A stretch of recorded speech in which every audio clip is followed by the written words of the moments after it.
Hello दोस्तों, मेरा नाम देवेंद्र और टारगेट पीसीएस ओनली में आपका स्वागत है। इस वीडियो में बात करेंगे यूपी जीके के लिए यूपी ट्रिपल एससी के जो भी एग्ज़ाम जो कराए जाते हैं, ठीक, जिसमें 20 नंबर की यूपी जीके पूछी जाती है।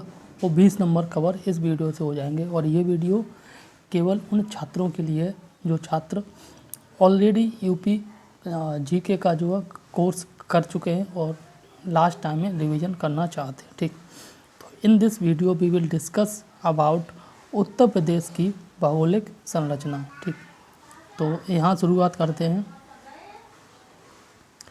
यहाँ पे बात की जा रही है उत्तर प्रदेश को जो है 4 भौगोलिक क्षेत्रों में बांटा गया है। पहला भौगोलिक क्षेत्र है शिवालिक तलहटी क्षेत्र, दूसरा है आपका भाबर एवं तराई क्षेत्र, तीसरा है आपका गंगा का मैदान और चौथा है दक्षिण का पठारी क्षेत्र, ठीक है। अब शिवालिक का जो तलहटी क्षेत्र है इसके बारे में देख लेते हैं। यहाँ पे बात की जा रही है उत्तराखंड और जो है उत्तर प्रदेश के मध्य सीमा का निर्धारण करता है। इसके उत्तरी और जो है उत्तरी इस वाले साइड में उत्तरी और उत्तर पूर्वी यानी कि इस साइड में जो है शिवालिक की पहाड़ियाँ स्थित हैं। शिवालिक पहाड़ी में उत्तर प्रदेश की 4 प्रमुख चोटियाँ हैं।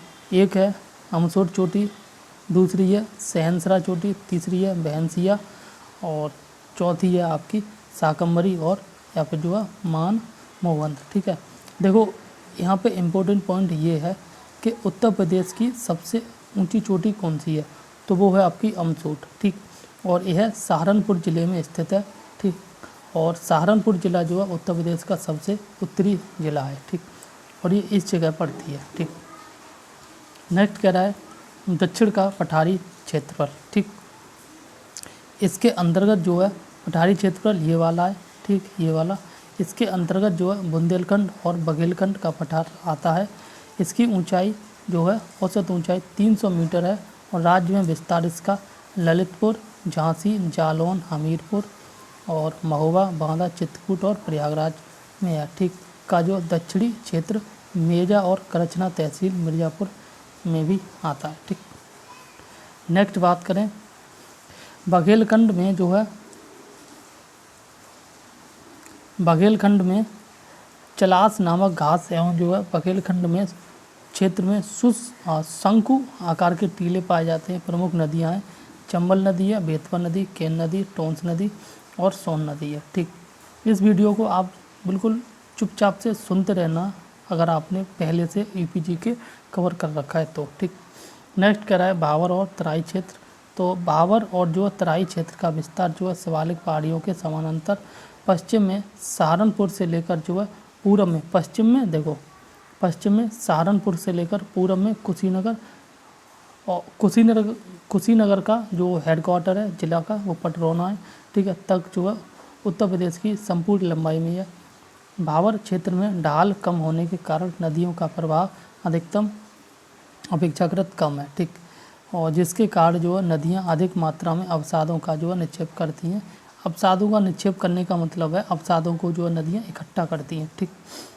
नेक्स्ट कह रहा है भाबर क्षेत्र का विस्तार जो है सहारनपुर, बिजनौर, पीलीभीत, शाहजहाँपुर, लखीमपुर खीरी आदि जिलों में है। वहीं भाबर के बारे में बात करें तो दक्षिण में जो है तराई क्षेत्र अवस्थित है और तराई क्षेत्र में वर्षा अधिक होने के कारण इस क्षेत्र में जो है दलदली मैदान जो है ना देखने को मिलता है, ठीक। इसके साथ जो है सघन वन मिलते हैं, लंबी घासें मिलती हैं, इसको हाथी घास भी कहते हैं और अन्य जीव पाए जाते हैं, ठीक। नेक्स्ट कह रहा है तराई क्षेत्र का विस्तार जो है सहारनपुर, बिजनौर, रामपुर, पीलीभीत, बस्ती, गोंडा, बहराइच, बरेली, लखीमपुर खीरी, सिद्धार्थनगर, गोरखपुर, महाराजगंज, कुशीनगर और देवरिया आदि जिलों में है। शिवालिक की पहाड़ियों या शिवालिक की श्रेणियों की जो है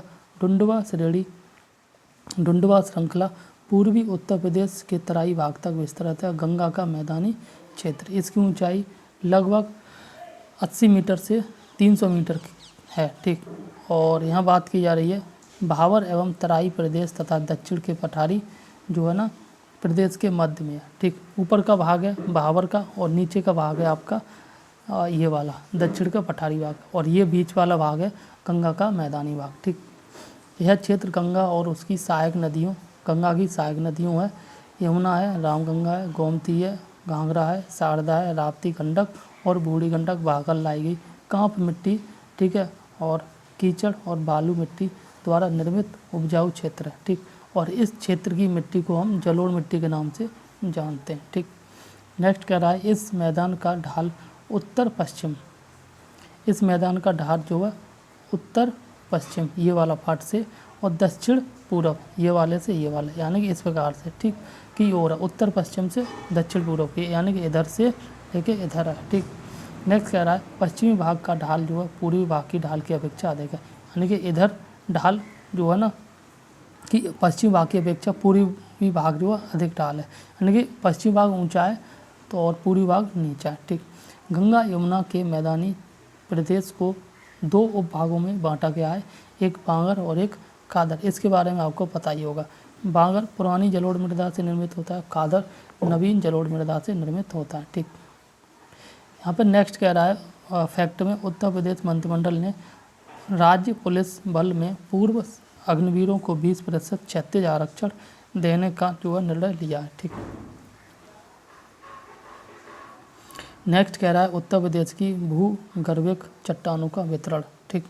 ये चट्टानों के बारे में बात की जा रही है, परीक्षा विशेष देख लेते हैं, ठीक।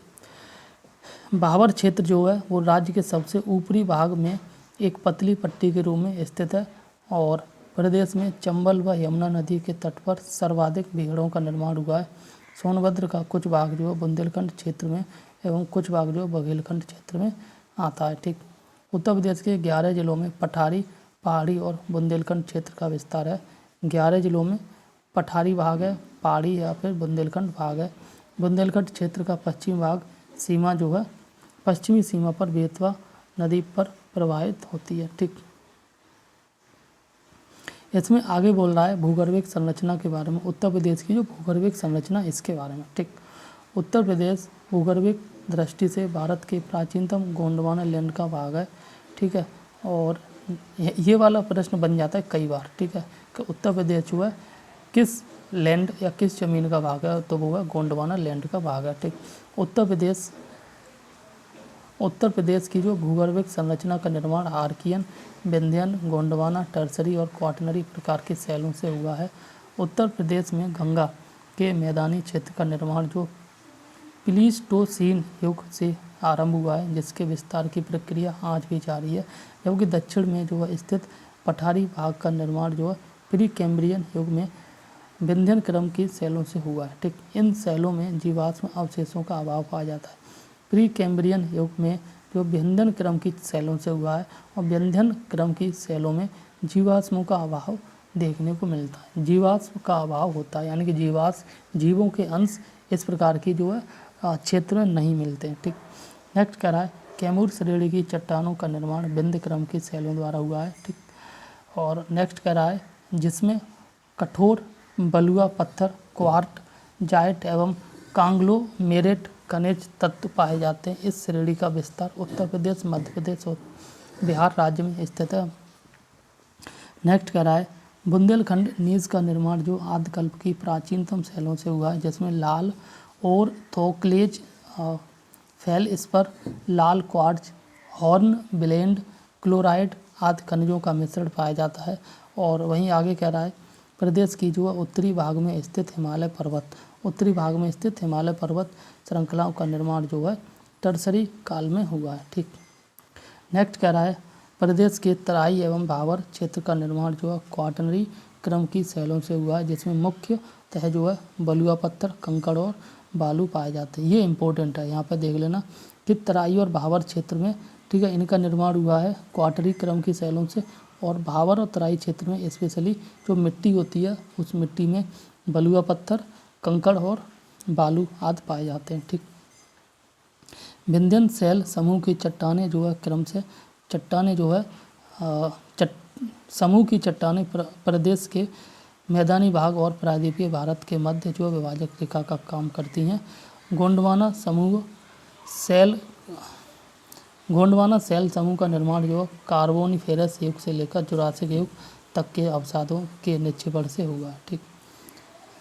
उत्तर प्रदेश सरकार ने भारतीय रेलवे के सहयोग से भारतीय की पहली जंगल सफारी विस्टाडोम ट्रेन शुरू की है, जो दुधवा टाइगर रिजर्व, लखीमपुर खीरी में और कतनिया घाट वन्य अभ्यारण्य बहराइच जिले को जोड़ती है। ठीक, आगे बात करते हैं। नेक्स्ट में बात कर रहा है सैल समूह चट्टानें, ठीक है ना, और जो है उत्तर प्रदेश में उनका विस्तार। ठीक है, कौन सी सैल का निर्माण हुआ है और वह उत्तर प्रदेश के किस क्षेत्र में। जैसे आर्कियन सैल समूह का विस्तार की बात करें तो ये सोनभद्र और ललितपुर में देखने को मिलता है। ठीक, वहीं विंध्यन सैल समूह के विस्तार की बात करें तो यह बुंदेलखंड व बघेलखंड में पठार में देखने को मिलता है। ठीक, गोंडवाना सैल समूह का विस्तार की बात करें तो मिर्ज़ापुर, सोनभद्र, चित्रकूट, प्रयागराज जिलों के दक्षिणी भाग में देखने को मिलता है। टर्सरी समूह की चट्टानों की बात करें तो यह उत्तर प्रदेश का उत्तरी भाग है। ठीक, और क्वाटनरी समूह की चट्टानों की बात करें तो यह उत्तर प्रदेश का जो है मैदानी भाग है। तो क्वाटनरी समूह की चट्टानें उत्तर प्रदेश का मैदानी भाग है। अब हम बात करेंगे उत्तर प्रदेश की जलवायु और मृदा के बारे में। ठीक, तो यहाँ डिस्कस करते हैं। सबसे पहले उत्तर प्रदेश की जलवायु की दृष्टि से उपोष्ण कटिबंध जलवायु के अंतर्गत आता है और यहाँ की जलवायु मुख्यतः जो है उष्ण कटिबंधीय एवं जो मानसूनी प्रकार की है। ठीक, इम्पोर्टेंट है, ध्यान से सुन लेना। उत्तर प्रदेश की जलवायु उपोष्ण कटिबंध के अंतर्गत आता है और उत्तर प्रदेश की जो जलवायु मुख्यतः उष्ण कटिबंधीय मानसूनी प्रकार की है। ये इम्पोर्टेंट है, 4 स्टार लगा लो इस पर। यहाँ प्रश्न बन जाता है कि उत्तर प्रदेश की जलवायु किस प्रकार की है, तो उत्तर प्रदेश की जलवायु उष्ण कटिबंधीय मानसूनी प्रकार की जलवायु है। ठीक है, और भौगोलिक विविधताओं के कारण यहाँ की जलवायु में भिन्नता भी देखने को मिलता है। ठीक, एक और प्रश्न बन जाता है और ये है कोपेन के अनुसार जो है उत्तर प्रदेश में शुष्क शीत मानसूनी प्रकार की जलवायु पाई जाती है। देखो सिंपल पूछे तो उष्ण कटिबंधीय और मानसूनी प्रकार की जलवायु है। अगर कोपेन के अनुसार पूछे तो आप आंसर लगाएंगे शुष्क शीत मानसूनी प्रकार की जलवायु। वहीं अर्थान्विच के अनुसार पूछे तो समशीतोष्ण उपार्द्र प्रकार की जलवायु मानेंगे। ठीक, कोपेन के अनुसार जलवायु को जो वर्गीकरण किया गया है अंग्रेजी के कैपिटल अक्षरों के रूप में, तो उत्तर प्रदेश का जो है ये है CWS या CWG, इस नाम दिया है। ठीक, उत्तर प्रदेश की जलवायु को। नेक्स्ट कह रहा है यहाँ पे वर्षा के आधार पर उत्तर प्रदेश की जलवायु को प्रोफेसर स्टाम्प और डॉक्टर काजी के द्वारा जो डॉक्टर काजी सैयद मोहम्मद ने 2 भागों में बांटा है वर्षा के आधार पर। ठीक, किसको बांटा है? उत्तर प्रदेश की जलवायु को। किसने बांटा है? प्रोफेसर स्टाम्प और डॉक्टर काजी सैयद अहमद ने। ठीक,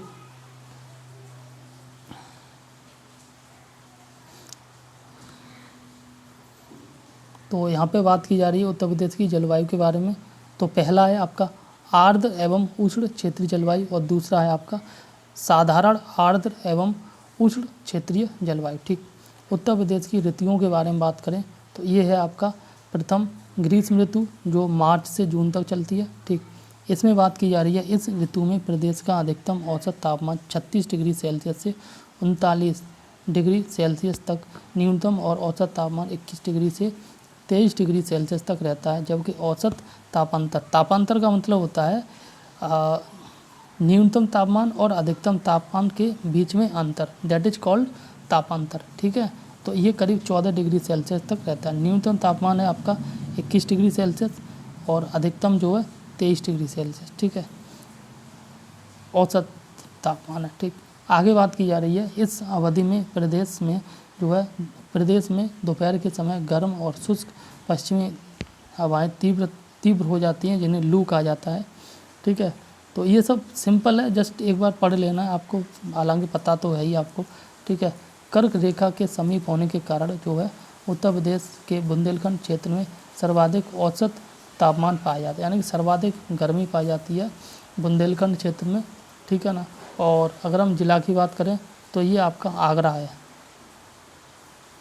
ठीक है, और नेक्स्ट कह रहा है उत्तर प्रदेश के आगरा और झांसी जिले में जो सबसे अधिक गर्मी और बरेली में सबसे कम गर्मी पड़ती है। ठीक, उत्तर प्रदेश में रह रहे हो, आगरा में सबसे अधिक गर्मी, मतलब बहुत ज़्यादा बुरा हाल है। ठीक, और अगर बरेली में रह रहे हो तो आपको गर्मी के मौसम में थोड़ा फ़ायदा मिलेगा, क्योंकि गर्मी के मौसम में बरेली में कम गर्मी पड़ती है। ठीक, नेक्स्ट फैक्ट दे रखा है, वो भी पढ़ लेते हैं।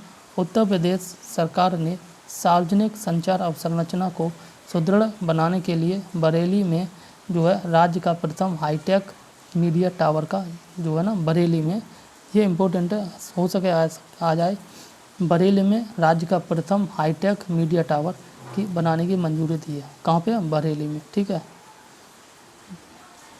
और राज्य का प्रथम है, क्या है? हाईटेक टावर, ठीक। उत्तर प्रदेश में वर्षा के वितरण को यहाँ पे मैप में दर्शाया गया है, ठीक।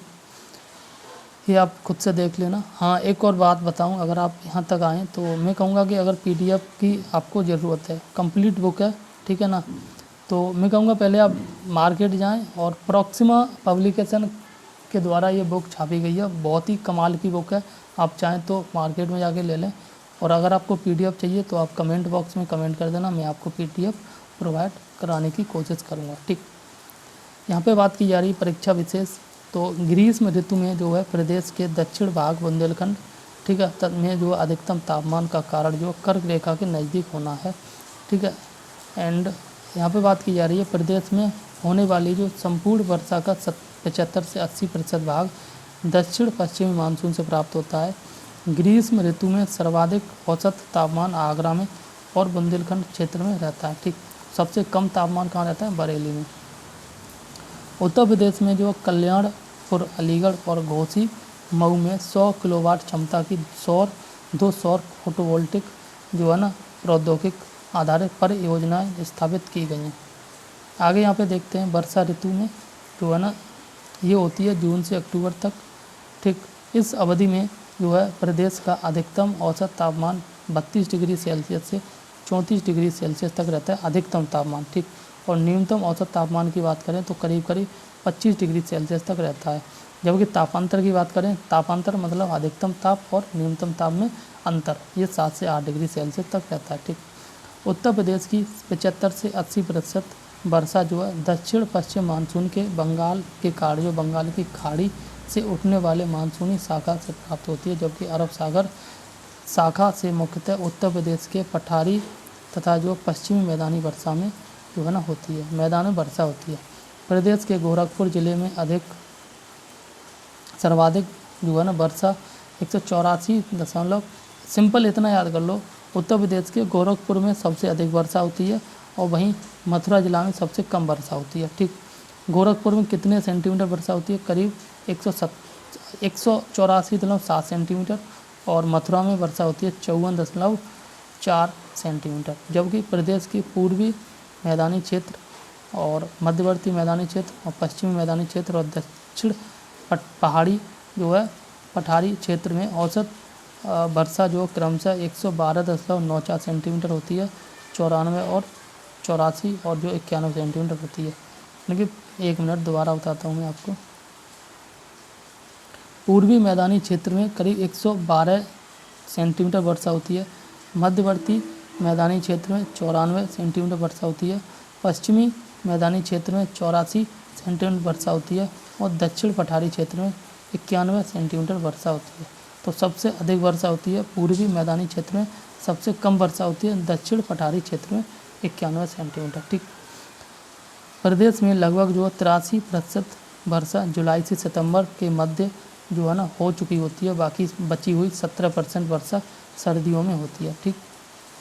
नेक्स्ट करा शीत ऋतु अक्टूबर से फरवरी तक रहता है और इस अवधि में प्रदेश के दक्षिणी पठारी तथा जो है पठारी हिस्सों में अधिकतम औसत तापमान, ठीक है ना, 28 डिग्री सेल्सियस और न्यूनतम औसत तापमान 13 डिग्री सेल्सियस तक रहता है। जबकि प्रदेश के मैदानी हिस्सों में न्यूनतम औसत तापमान 8 डिग्री सेल्सियस तक पहुंच जाता है। आगे बात करें शीत ऋतु के दौरान जो है प्रदेश के पश्चिमी भागों में भूमध्य सागर से उत्पन्न होने वाले जो है चक्रवातों के द्वारा लगभग 10 सेंटीमीटर तक वर्षा होती है, जो रबी की फसल के लिए अत्यंत महत्वपूर्ण होती है, ठीक। आगे बात करते हैं। नेक्स्ट इसमें कह रहा है मृदा का वर्गीकरण किया गया है, ठीक, और क्षेत्रफल उसका कितना है और राज्य में स्थिति क्या है, ठीक। इसमें जो इम्पोर्टेंट चीज़ है वो हम बात कर लेते हैं। स्पेशली जो उत्तर प्रदेश की मृदा है यह भाबर मृदा तराई मृदा और जलोढ़ मृदा में बांटा गया है। ठीक है, इसके बाद अरावली मृदा, बुंदेलखंड मृदा और विंध्याचल मृदा में बांटा गया है। ठीक है, इसकी मृदा और उसकी विशेषता के बारे में बात कर लेते हैं। ठीक, देखो सबसे पहले बात करेंगे भावर मृदा के बारे में। इसका जो क्षेत्रफल है वो करीब 8,147 वर्ग किलोमीटर है। ये इम्पोर्टेंट नहीं है। ठीक, इम्पोर्टेंट अगर है तो वो है ये। ठीक है, जो भावर मृदा है वो मिट्टी जलोढ़ मूल की होती है और प्रारंभिक अवस्था में होती है। यह मृदा माइका युक्त बालू पत्थर तथा जो है कांग्लोमेरेट होने के लिए जानी जाती है एवं कृषि के लिए उपयुक्त नहीं होती है। कौन सी मृदा? भावर की मृदा। ठीक, और इसमें छोटे छोटे कंकड़ पाए जाते हैं। ठीक, राज्य में स्थिति की बात करें तो राज्य के सबसे ऊपरी भाग में शिवालिक तलहटी के किनारे तथा सहारनपुर और बिजनौर जिलों में पश्चिमी भागों में मृदा पाई जाती है। कौन सी?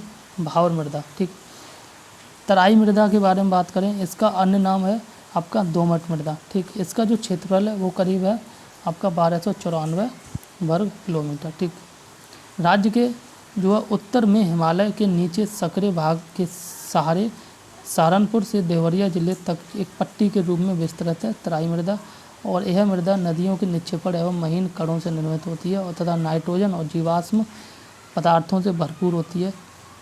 भूजल के उच्च स्तर के कारण ये मृदा जो नम रहती है, यानी कि, और साथ ही कंकड़ पत्थर विहीन होते हैं, यानी कि इस तराई मृदा में कंकड़ पत्थर नहीं होते हैं। ठीक, इसलिए यह मृदा बेहद उपजाऊ होती है और गन्ना, चावल, गेहूं की खेती के लिए प्रसिद्ध है, यानी बहुत अधिक उपजाऊ होती है। ठीक, उत्तर प्रदेश में इस मृदा को सिल्ट, करियाल या जो धनका मृदा के नाम से जाना जाता है। ठीक, आगे बात करें जलोढ़ मृदा के बारे में, तो जलोढ़ मृदा को जो है बांटा गया 4 भागों में। ठीक, भाट मृदा, करेल मृदा, खादर मृदा और बांगर मृदा। ठीक, इसका जो क्षेत्रफल है वो है आपका करीब 18,395.83 वर्ग किलोमीटर, और उत्तर प्रदेश में सर्वाधिक जलोढ़ मृदा ही पाई जाती है। ठीक, यह मृदा उत्तर प्रदेश के मैदानी क्षेत्रों में जो है ना पश्चिम से पूर्वी तक विस्तृत है।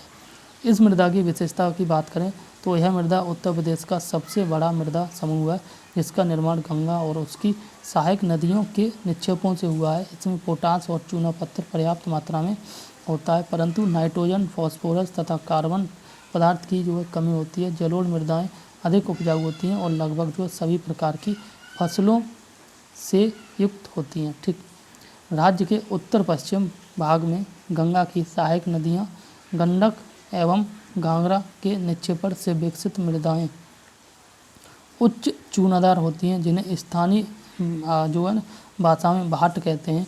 जबकि दक्षिणी जो पूर्वी भाग में प्रयागराज है, मिर्ज़ापुर है, वाराणसी है, गाजीपुर है, बलिया में करेल मृदा पाई जाती हैं। बांगर पुरानी जलोढ़ मृदा को कहते हैं। ठीक, और जहाँ पर जो बाढ़ का जल नहीं पहुँच पाता है, यह मृदा खादर की अपेक्षा कम उपजाऊ होती है। इसमें कंकर नामक कैल्शियम युक्त निक्षेपों की उपस्थिति पाई जाती है। वहीं खादर नवीन जलोढ़ मृदा को कहते हैं, जहाँ प्रतिवर्ष बाढ़ का जल आता है और अधिक उपजाऊ होती है। यानी कि जलोढ़ मृदा है, इसके 2 भाग होते हैं। ठीक है, जलोढ़ मृदा का 2 भाग होते हैं, एक होती है नवीन जलोढ़ मृदा, ठीक है, और दूसरी होती है पुरानी जलोढ़ मृदा। ठीक, जो नवीन जलोढ़ मृदा है इसे खादर के नाम से जाना जाता है, पुरानी जलोढ़ मृदा को बांगर के नाम से जानते हैं। खादर जो जलोढ़ मृदा अधिक उपजाऊ होती है, ठीक है, और पुरानी जलोढ़ मृदा जो है अपेक्षाकृत कम जो है उपजाऊ होती है। बस इतना ही इम्पोर्टेंट है। 25-26 के नवीनतम आंकड़ों के अनुसार राष्ट्रीय राजमार्गों की कुल लंबाई उत्तर प्रदेश में जो है लगभग 12,134 किलोमीटर की दृष्टि से उत्तर प्रदेश में दूसरे स्थान पे है और प्रथम स्थान पे जो है महाराष्ट्र। ठीक, आगे बात की जा रही है अरावली मृदा के बारे में। तो अरावली मृदा का जो विस्तार है बहुत कम है, 63.29 वर्ग किलोमीटर आगरा के जो है आगरा के दक्षिण पश्चिम भाग में स्थित है। यह मृदा लाल रंग की होती है और लाल रंग होने के कारण इसमें जो है ना चंबल और उसकी सहायक नदियों से निक्षेपित होती है। वर्तमान में वायु अपर्दन और जल की कमी इस मृदा के लिए गंभीर समस्या है। ठीक, और लाल रंग होता है, इसमें जो है आयरन की अधिकता होती है। ठीक, बुंदेलखंडीय मृदा की बात करें, इसका जो क्षेत्रफल है वो आपका 2941 वर्ग किलोमीटर। चित्रकूट, बांदा, हमीरपुर, महोबा, जालौन, झांसी, ललितपुर में विस्तार है इसका। और इस मृदा की विशेषता की बात करें तो इस क्षेत्र की मृदा ग्रेनाइट और नीस जैसी आग्नेय तथा कायांतरित चट्टानों के अपक्षय से निर्मित होती हैं, जिन्हें 2 वर्गों में विभक्त किया गया है, काली मृदा और लाल मृदा। किसको? बुंदेलखंड मृदा को, काली मृदा और लाल मृदा। ठीक, इस क्षेत्र में 2 प्रकार की काली मृदा पाई जाती है। काली मृदा भी 2 प्रकार की होती है। पहली है माड़, जिसे मार बोलते हैं, माड़ या कावर। ठीक, और दूसरी लाल मृदा को भी 2 वर्गों में बांटा गया, जिसको पड़वा और राकर या राकड़ के नाम से जाना जाता है। ठीक, विंध्याचल मृदाएं की बात करें तो इसका क्षेत्रफल 1316 वर्ग किलोमीटर। जो इसका जो विस्तार है ये आपका मिर्ज़ापुर, सोनभद्र, प्रयागराज, बनारस और चंदौली में। मिर्ज़ापुर, सोनभद्र, प्रयागराज, बनारस, चंदौली में ये मृदा लाल और पीले रंग की होती हैं। इसका निर्माण आर्कियन ग्रेनाइट चट्टानों के विखंडन से हुआ है। इसमें लोहा तथा एल्यूमीनियम प्रचुर मात्रा में पाया जाता है, परंतु फॉस्फेट, नाइट्रोजन, पोटास और जीवाश्म पदार्थों की कमी पाई जाती है। ठीक, इस मृदा को स्थानीय भाषा में भोंटा के नाम से जानते हैं और ये दालों, तिलहनों और मोटे अनाज की खेती के लिए अधिक उपयुक्त होती है। कौन सी मृदा? विंध्याचल मृदा। ठीक, इसके जो है ना विशेषता के बारे में देख लेते हैं। यहाँ पे जलवायु एवं मृदा संबंधित प्रमुख तथ्य के बारे में राज्य संबंधित। ठीक, इसमें बात की जा रही है प्रदेश में बंगाल की खाड़ी के मानसून को पूर्वा का नाम से जानते हैं। ठीक है, बंगाल की खाड़ी के मानसून को पूर्वा के नाम से जानते हैं। अब ये पूर्वा बंगाल इस प्रकार से है। ठीक है, ये बे ऑफ बंगाल हो गया। ठीक है, तो यहाँ से इस प्रकार से ऐसे करके जब और ये आपका यूपी हो गया। ठीक, ये आपका यूपी हो गया। तो इस प्रकार से ये जो मानसून आता है बंगाल की खाड़ी से होते हुए, तो इसी बंगाल की खाड़ी से होते हुए मानसून को पूर्वा के नाम से जानते हैं। ठीक, नेक्स्ट कह रहा है प्रदेश में पूरब से पश्चिम और उत्तर से दक्षिण चलने वाली जो है वर्षा पर क्रम से जो है घटती है। ठीक, शीत ऋतु में सबसे कम तापमान रहता है। उत्तर पश्चिम के जिलों में प्लीटोसीन युग से आज तक नदियों के निक्षेपणों से बना है। गंगा यमुना मैदान क्षेत्र। नेक्स्ट कह रहा है गंगा यमुना के मैदान में मुख्यतः पाई जाती है नवीन व प्राचीन जलोढ़ मृदा, और नवीन व पुरानी जलोढ़ मृदा को कहा जाता है खादर एवं बांगर। स्थानीय भाषा में नवीन जलोढ़ बलुआ, मटियार दोमट कहा जाता है खादर मृदा को, और स्थानीय भाषा में पुरानी जलोढ़ उपरहार दोमट आदि कहा जाता है बांगर मृदा को। ठीक, आगे कह रहा है कि नदी किनारे की जल प्लावित मिट्टी डूल या ढूह या ढूंग कहलाती है। कुशीनगर जिले में इस मिट्टी को भाट कहा जाता है।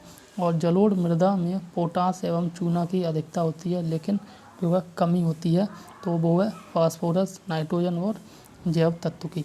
नेक्स्ट कह रहा है मैदानी क्षेत्र में कुछ मात्रा में मरुस्थलीय मृदा पाई जाती है, मथुरा, आगरा आदि में। और लाल मृदा परवा, पड़वा, मार या जो है माड़, राकड़, भोंटा मृदा पाई जाती है बुंदेलखंड क्षेत्र में। और प्रदेश में जलीय अपरदन से जो है सर्वाधिक प्रभावित क्षेत्र है वो आपका तराई व भावर क्षेत्र।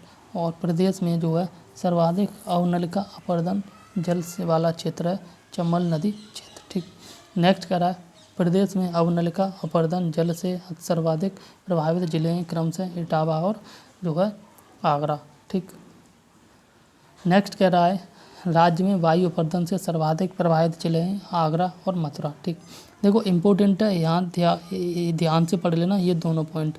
प्रदेश में अवनलिका अपरदन जल से प्रभावित सर्वाधिक क्षेत्रफल है इटावा और आपका आगरा। ठीक, और वायु अपरदन से सर्वाधिक प्रभावित जिले हैं मथुरा और आगरा, यानी कि आगरा इन दोनों में कॉमन है।